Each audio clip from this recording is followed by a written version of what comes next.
Hello students, तो case based question जो है इस बार एग्जाम में पूछे जाएंगे। जैसे कि न्यू पैटर्न में आया है 30% 4 से 5 क्वेश्चन जो है आपके केस बेस्ड क्वेश्चन होंगे ही होंगे। सो स्टार्ट करते हैं साइंस सब्जेक्ट को फर्स्ट केस बेस्ड क्वेश्चन से।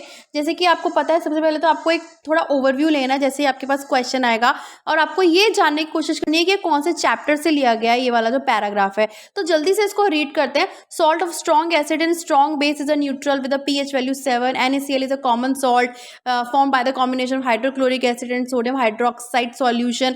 तो यहाँ पे आप थोड़ा सा देखेंगे ना, तो इसके अंदर सोडियम हाइड्रोक्साइड के बारे में है, baking soda, washing soda, bleaching powder. तो ये इतनी सारी चीज़ों से आपको थोड़ा सा, अगर आपने अपनी टेक्स्ट बुक्स को एनसीईआरटी को अच्छे से रीड किया है ना, सो आप यहाँ से आपको केस बेस्ड क्वेश्चन से समझ जाना चाहिए कि ये जो क्वेश्चन है, ये जो केस स्टडी है या फिर जो पैराग्राफ है, ये कौन से चैप्टर से लिया गया है, ताकि इस पर जो रिलेटेड क्वेश्चन आए उसको देखकर आप थोड़ा सा अंदाजा लगा पाएंगे कौन से टाइप के क्वेश्चन पूछे जाएंगे। सो स्टार्ट करते हैं क्वेश्चन नंबर फर्स्ट से। विच of the following does not form the acetic salt? Acetic salt कौन नहीं बनाएगा? Phosphoric acid, carbonic acid, hydrochloric acid, sulphuric acid. तो यहाँ पे आपको ये पता होना चाहिए, हाइड्रोक्लोरिक एसिड HCl होता है, सल्फ्यूरिक एसिड H2SO4 होता है। ये दोनों तो बहुत स्ट्रॉन्ग एसिड है, तो ये तो एसिडिक सॉल्ट बनाएंगे क्योंकि ये स्ट्रॉन्ग एसिड है। फॉस्फोरिक एसिड भी बहुत ज्यादा स्ट्रॉन्ग एसिड है, तो यहाँ पे आंसर आ जाएगा आपका कार्बोनिक एसिड। कार्बोनिक एसिड जो है एक स्ट्रॉन्ग एसिड नहीं है, it is a weak acid. इसका फॉर्मूला आपको पता होना चाहिए, H2CO3 is a formula of carbonic acid. और ये पता होना चाहिए कि ये वीक एसिड है, इसलिए ये एसिडिक एसिड नहीं बनाएगा।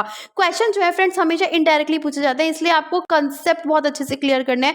तो चाहे आप केस बेस्ड क्वेश्चन हो या फिर कॉम्पिटेंसी बेस्ड क्वेश्चन हो, MCQ हो, सोर्स बेस्ड क्वेश्चन हो, किसी भी टाइप के क्वेश्चन को आप सॉल्व कर सकते हैं। तो यहाँ पे अगर आपको ये पता होगा ना कि एक वीक एसिड जो है एसिडिक सॉल्ट नहीं बनाता, तो आप इस क्वेश्चन को कर पाओगे, क्योंकि आपको ये पता है कि वीक एसिड जो है कार्बोनिक एसिड होता है, तो इसलिए इसका आंसर कार्बोनिक एसिड है। Question number 2, which of the following salts has no water of crystallization? किससे अंदर वाटर ऑफ क्रिस्टलाइजेशन नहीं होती? ब्लू वाइटरॉल, तो ये तो नाम से पता चल रहा है, it is something related to water, right. Baking soda, gypsum और वॉशिंग सोडा। तो वॉशिंग सोडा और जिप्सम दोनों ही वाटर ऑफ क्रिस्टलाइजेशन को शो करते हैं। अगर आपने अपनी टेक्स्ट बुक्स एनसीईआरटी को अच्छे से पढ़ी है, तो यहाँ पे आंसर इसका आएगा बेकिंग सोडा। बेकिंग सोडा को आपको पता है, other name of the baking soda is sodium hydrogen carbonate, NaHCO3 इसका फॉर्मूला होता है। वाटर ऑफ क्रिस्टलाइजेशन एक्चुअली में होता क्या है, ये आपको पता होना चाहिए। तो it is number of the water molecules that combine chemically in a definite molecular proportion with concentrated salt in its crystalline state. तो ये इसकी डेफिनेशन है। क्वेश्चन जो है आपसे जिप्सम, वॉशिंग सोडा, ये भी पूछा जा सकता है कि why these salts has the water of crystallization. तो ये भी आपको पता होना चाहिए। एनसीईआरटी में पूरी इसकी फॉर्मेशन दी हुई है, वो आपको अच्छे से करके जानी है, रिएक्शंस जो है अच्छे से करके जानी है। नेक्स्ट क्वेश्चन ये थोड़ा सा इंपॉर्टेंट है और थोड़ा सिंपल है। The formula of baking soda, baking soda अभी हमने पढ़ा है, सोडियम हाइड्रोजन कार्बोनेट, फॉर्मूला होता है NaHCO3। तो इसका option number 3 is the correct answer of this question. तो यहाँ पे ना स्टूडेंट्स आपको करना क्या है, आपको अपनी एनसीईआरटी और टेक्स्ट बुक को तो है ना घोल के पी जाना है बिल्कुल, क्योंकि क्वेश्चंस जो हैं सारे के सारे एनसीईआरटी में से पूछे जाएंगे। कंसेप्ट आपको क्लियर करना है। ये जो फॉर्मेशन है ना बेकिंग सोडा की, वॉशिंग सोडा की, ये जो आपको स्क्रीन पे शो हो रही है, इक्वेशंस, रिएक्शंस जो है बहुत इंपॉर्टेंट है। ऐसे ही क्वेश्चन एग्जाम में आएंगे, तो आपको सिर्फ और सिर्फ एनसीईआरटी पे सबसे ज्यादा ध्यान देना है। अगर आपकी कंसेप्ट क्लियर है तो आप किसी भी टाइप के क्वेश्चन को सॉल्व कर सकते हैं, ठीक है। Next question number 4, which of the following is treated with chlorine to form bleaching powder? तो मैंने आपसे बोला है कि घुमा फिरा के क्वेश्चन आते हैं, डायरेक्ट क्वेश्चन कभी नहीं पूछे जाएंगे। तो यहाँ पे आपको पता होना चाहिए कि ब्लीचिंग पाउडर कैसे बनता है, कौन सा ऐसा कंपाउंड है जिसको हम क्लोरीन के साथ रिएक्ट करवाएं और हमें ब्लीचिंग पाउडर मिल जाए। तो यहाँ पे कैल्शियम हाइड्रोक्साइड, ठीक है, it is a compound. Calcium hydroxide को जब हम क्लोरीन के साथ ट्रीट करते हैं तो हमें ब्लीचिंग पाउडर मिलता है। ब्लीचिंग पाउडर का फॉर्मूला होता है CaOCl2, वाटर इसमें बनेगा। तो ये रिएक्शंस, इसका फॉर्मेशन, सब चीज़ें इंपॉर्टेंट है। केस बेस्ड या फिर केस स्टडी क्वेश्चन को आपको देख के आपको समझना क्या है कि किस चैप्टर में से क्वेश्चन पूछे जाएंगे। तो जल्दी से आप उस केस स्टडी को रीड करेंगे, क्योंकि आपके पास जो है सॉल्व करते समय इतना टाइम नहीं होता कि आप एक एक लाइन पढ़े। तो फटाफट से आपको रीड करना है और उसके बाद आंसर्स पे जाना है। Question number 5, which of the following salt is used for removing the permanent hardness of water? तो ये वन ऑफ द प्रॉपर्टी है, कौन से कंपाउंड की प्रॉपर्टी है जिसमें जो कि हेल्प करता है परमानेंट हार्डनेस ऑफ वाटर को रिमूव करने के लिए, तो बहुत इंपॉर्टेंट है। इसका आंसर आएगा वॉशिंग सोडा। वॉशिंग सोडा को आपको पता है it is a basic salt, तो क्वेश्चन ये भी आता है कि washing soda is a acidic salt और इट्स अ बेसिक सॉल्ट, तो ये बेसिक सॉल्ट है। इसका फॉर्मूला आपको पता होना चाहिए Na2CO3 10H2O, ठीक है। और ये कैसे बनता है ये आपको पता होना चाहिए। सोडियम कार्बोनेट को वाटर के साथ रिएक्ट करवाएंगे तो हमें वॉशिंग सोडा मिलेगा and it is use for the permanent hardness of water. तो ये तो एक एग्जाम्पल है ना फ्रेंड्स, ठीक है। इस तरह से आपको कंसेप्ट क्लियर करना है तो आप किसी भी टाइप के क्वेश्चन को सॉल्व करेंगे।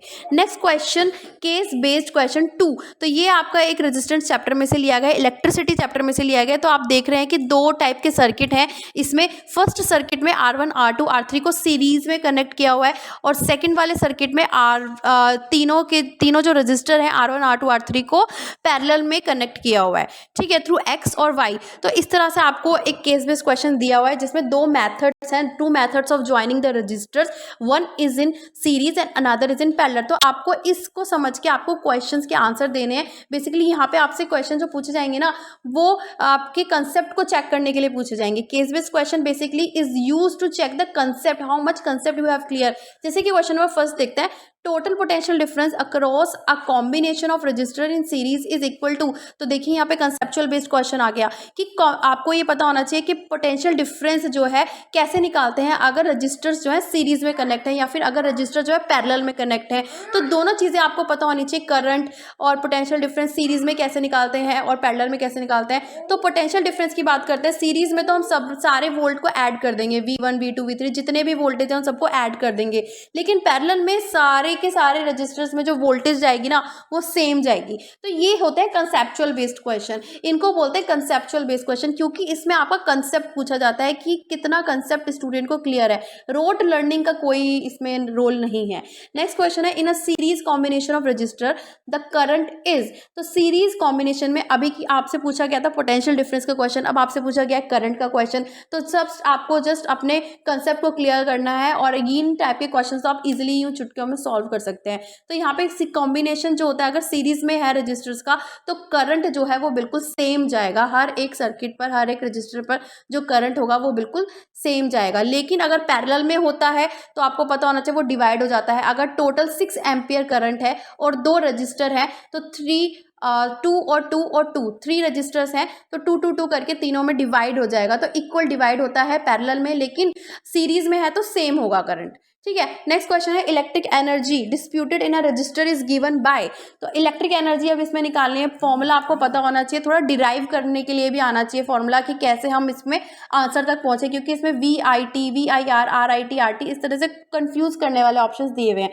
तो आपको क्या करना है, आपके कंसेप्ट यहाँ पे आपके क्लियर है अगर तो आप कर पाओगे, क्योंकि यहाँ पे आपको पता होना चाहिए कि W जो है एनर्जी जो है उसका फॉर्मूला होता है Q into V। Q is the charge and V is the potential difference. तो ये आपको पता होना चाहिए। इसी तरह से अब Q कैसे निकालेंगे यहाँ पे, तो Q जो है it is an amount of charge. तो ओम्स लॉ यहाँ पे इंपॉर्टेंट रोल प्ले करता है, ओम्स लॉ बहुत ज़्यादा इंपॉर्टेंट है और ये आपको करके जाना है, ठीक है। तो करंट की फॉर्मूला जो होता है वो होता है चार्ज अपॉन टाइम। तो charge is equal to current into time. Q की वैल्यू हो जाएगी I इंटू टी।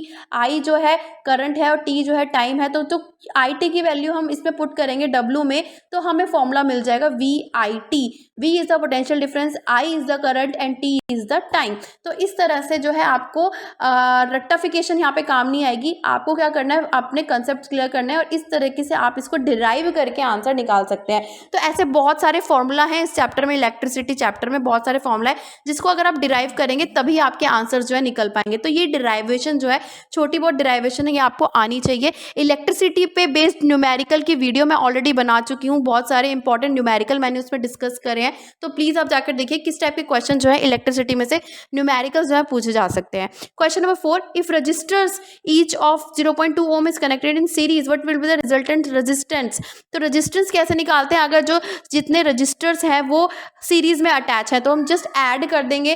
5 रजिस्टर हैं तो 5 टाइम्स हम 0.2 को ऐड करेंगे तो हमें यहाँ पे 1 ओम मिलेगा। तो इस तरह से यहाँ पे तो जो रजिस्टर है वो सीरीज में कनेक्टेड है। आपसे क्वेश्चन पैरेलल में भी पूछा जा सकता है कि अगर 5 रजिस्टेंस है और किसी भी एक रजिस्टर का आपको वैल्यू दे दी जाएगी कितने ओम का है, कितने रजिस्टेंस है उसकी, तो वो अगर पैरेलल में कनेक्ट है तो आप कैसे निकालेंगे, तो उसका फॉर्मूला आपको पता होना चाहिए कि 1/r is equal to 1/r1 plus 1/r2 plus 1/r3, इस तरीके से करके आप निकालते हैं। नेक्स्ट एक केस बेस्ड क्वेश्चन नंबर 3, जैसे कि आप यहाँ देख रहे हैं इलेक्ट्रोलिटिक रिफाइनिंग ऑफ कॉपर हो रहा है, बेसिकली कॉपर का रिफाइनिंग हो रहा है, इलेक्ट्रोलाइसिस यानी कि जब हम इलेक्ट्रिसिटी यानी इलेक्ट्रिक करंट पास करते हैं तो कॉपर सल्फेट में से कॉपर कैसे हम रिफाइन करेंगे, तो ये वाला क्वेश्चन है इस टाइप का।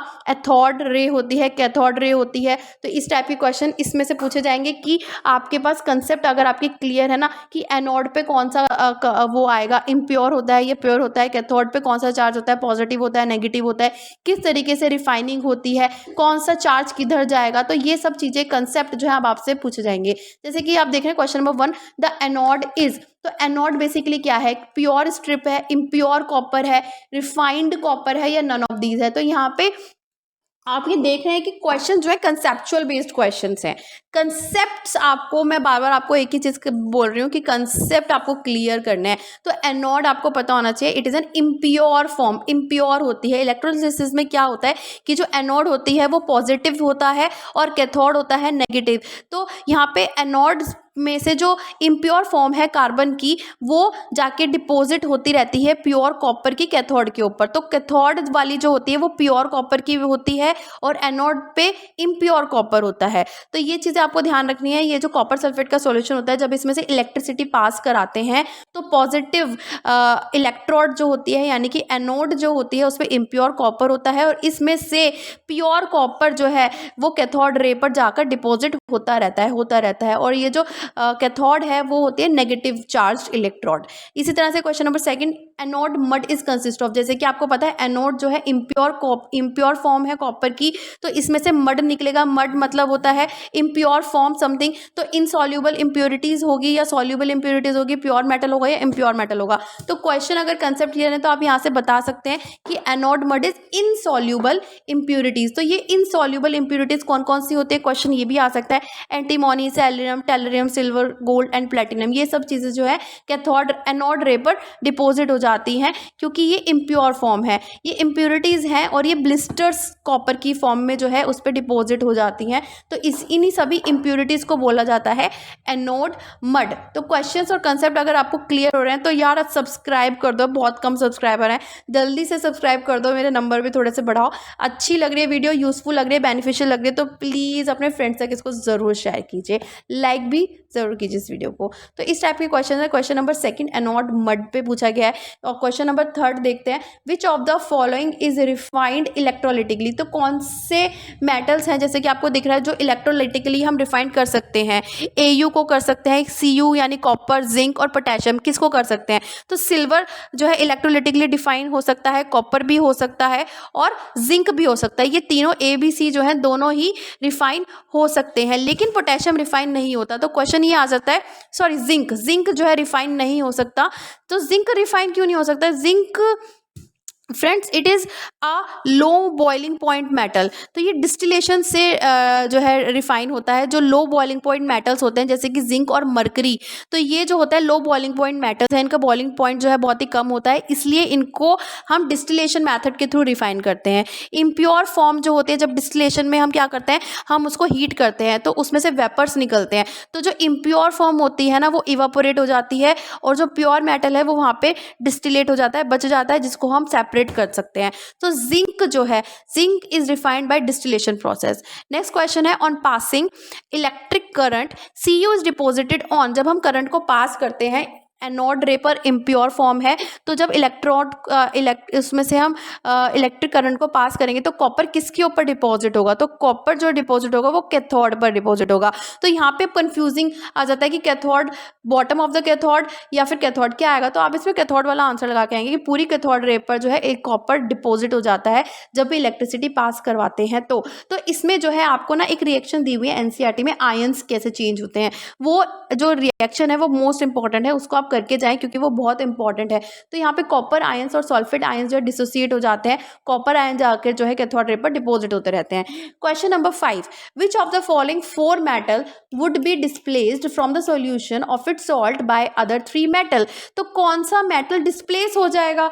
तो डिस्प्लेस वो होगा जिसकी सबसे कम रिएक्टिविटी सीरीज में सबसे नीचे पोजीशन है, जो कि कम से कम बहुत ज़्यादा लो रिएक्टिव है। तो जिंक, मैग्नीशियम, कॉपर, सिल्वर में से silver is a least reactive यानी कि लेस रिएक्टिव है। अगर हम मैग्नीशियम, जिंक और कॉपर के साथ कंपेयर करेंगे तो जिंक सबसे लेस रिएक्टिव है, इसलिए वो इजीली डिस्प्लेस हो जाएगा अपने सॉल्यूशन में सॉल्ट के थ्रू। तो इन चीज़ों को आपको जो पूरी रिएक्टिविटी सीरीज है उसको आपको याद करना है। सोडियम, मैग्नीशियम, ये जो पूरी सीरीज है ना उसको आपको लर्न करना है। नेक्स्ट आपके पास जो केस बेस्ड क्वेश्चन है, इस तरह का पूरा पैराग्राफ भी आ सकता है, जैसे कि ना covalent compound atoms share valence electron to satisfy the octet, each atom share 1 pair और 2 pair of 3 pair of electron depending on their combining capacity. तो देख रहे हैं आप इसमें जो कार्बन एंड इट्स कंपाउंड पे बेस्ड जो है यहाँ पे पूरा पैराग्राफ दिया हुआ है। तो नेक्स्ट पैरा में देखते हैं, an element X combined with Y to form colourless odourless gas Z which turns lime water milky is a major constituent of organic molecule. 5x atom combines with hydrogen to form a cyclic saturated hydrocarbon J. तो इस तरह से question भी आ सकता है कि x और Y से आपसे पूछा जाएगा कि एक्स क्या है या वाई क्या है या जेड क्या है, तो इस पे बेस्ड क्वेश्चन आएंगे। तो यहाँ पे आप जैसे कि आप देख रहे हैं question number 1, identify the compound Z and draw its electron dot structure. तो आपको जेड आइडेंटिफाई करना है। इसके बाद सेकंड क्वेश्चन है, write the chemical formula and IUPAC name of compound, what is the common name of compound. तो इस तरह से अलग अलग टाइप के क्वेश्चन भी पूछे जा सकते हैं। तो यहाँ पे ना पूरी कार्बोनेटेड कंपाउंड की वीडियो मैंने अलग से बना रखी है, जिसमें मोस्ट इंपॉर्टेंट क्वेश्चंस मैंने उसके अंदर डिस्कस किए हैं। तो आप प्लीज़ वो जाके देखिए, क्योंकि उसमें से बहुत सारे क्वेश्चन जो है एग्जाम में पूछे गए हैं। तो यहाँ पे आप सबसे पहले देखते हैं इसका आंसर क्या है। तो यहाँ पे अगर हम फर्स्ट क्वेश्चन देखें, आइडेंटिफाई द कंपाउंड जेड, और उसका हमें इलेक्ट्रॉन डॉट स्ट्रक्चर भी निकालना है। तो अगर हम उस पैराग्राफ को पढ़ेंगे ना तो आपको ही पता चलेगा कि एक्स जो है वाई के साथ कंबाइन कर रहा है और उसको कलरलेस ऑर्डरलेस गैस फॉर्म कर रहा है। तो यानी कि जो कंपाउंड जेड है वो है कार्बन डाइऑक्साइड CO2। तो इसका आपको इलेक्ट्रॉन डॉट स्ट्रक्चर बनाना है, जो कि इस टाइप का दिखेगा। कार्बन की जो है 4 वैलेंसी होती है, टेट्रा वैलेंसी होती है। इसी तरह से ऑक्सीजन का एटॉमिक नंबर 8 होता है। तो इसकी जो है ये इजीली कंबाइन कर देगा और ये डबल बॉन्ड फॉर्म करेगा। तो इस तरह से आपको इलेक्ट्रॉन डॉट स्ट्रक्चर जो है इसका बनाना आना चाहिए।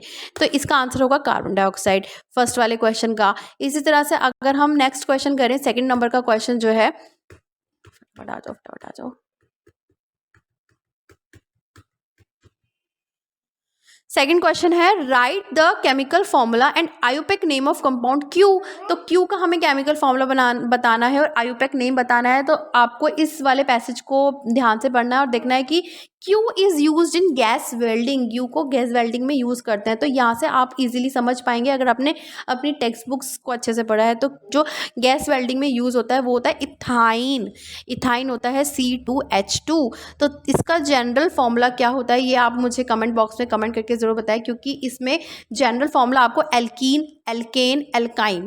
एल्केन का होता है CnH2n+2, एल्कीन का और एल्काइन का दोनों का आपको मुझे जो है जनरल फॉर्मूला आपको बताना है। नेक्स्ट क्वेश्चन है इसका, question number 3, what is the common name of Q. Q अभी हमने पढ़ा है, Q is a ethyne, C2H2 is the name of the ethyne. इसका आयोपेक नेम इथाइन है, लेकिन उसका कॉमन नेम क्या है। तो कॉमन नेम और आयोपेक नेम इसकी पूरी लिस्ट दी हुई है आपकी NCERT में, बहुत इंपॉर्टेंट है।